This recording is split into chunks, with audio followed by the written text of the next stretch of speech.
Hi, Mark here, and I'm doing a review of the Empress of the Seas by Royal Caribbean. I was on the ship in September, and I'd like to give you the pros and cons of the ship. Uh, Probably the biggest con of the ship, the Empress of the Seas is Royal Caribbean's smallest ship, and it's really small. The room was the smallest we've had, and we've been on 21 cruises, and that was the smallest room we've ever had.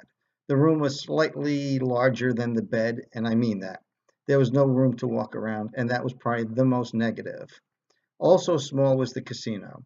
The casino was one of the smallest ones we've seen on any of the ships we've sailed on. It had slot machines, the usual typical 1, 2 cent quarter machines, couple of tables, but it really was on the small side. Another negative was the drinks. The drink prices were ridiculous. We've been on 21 cruises, and I'm used to paying $8 for a drink, $10 with a gratuity.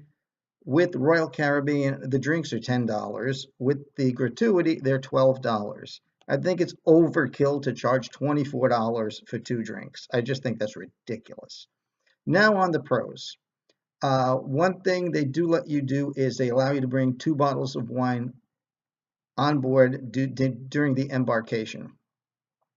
You can take those bottles to your room and drink them in your room, or they allow you to bring them to the main dining room, and they do not charge, let me repeat that, they do not charge a corkage fee. So you can bring your wine, drink it at the table, and they don't charge you the $15, $20, $25 per bottle, even though it's your own wine, that many of the cruise ships do charge. So kudos there, excellent job. So we were bringing wine to dinner at night. The shows were excellent. The shows in the main theater were just terrific. They were really, really top of the line shows. Give them credit for that. The food in the main dining room also was excellent. They had lobster.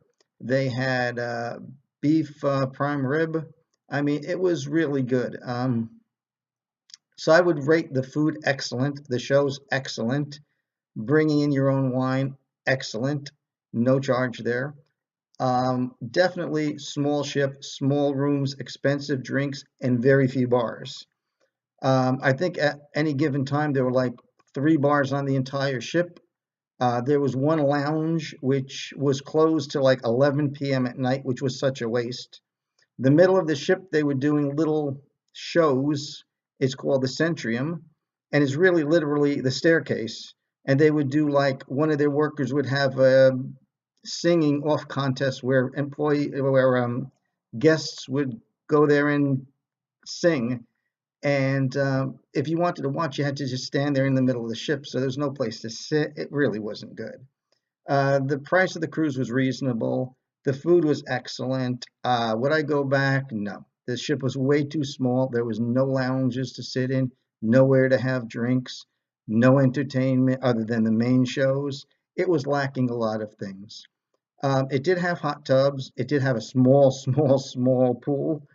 But overall, I wouldn't go back on this ship. I mean, I do like Royal Caribbean, but I would need a bigger ship. And I kind of like the small to medium-sized ships, but this one was really too small.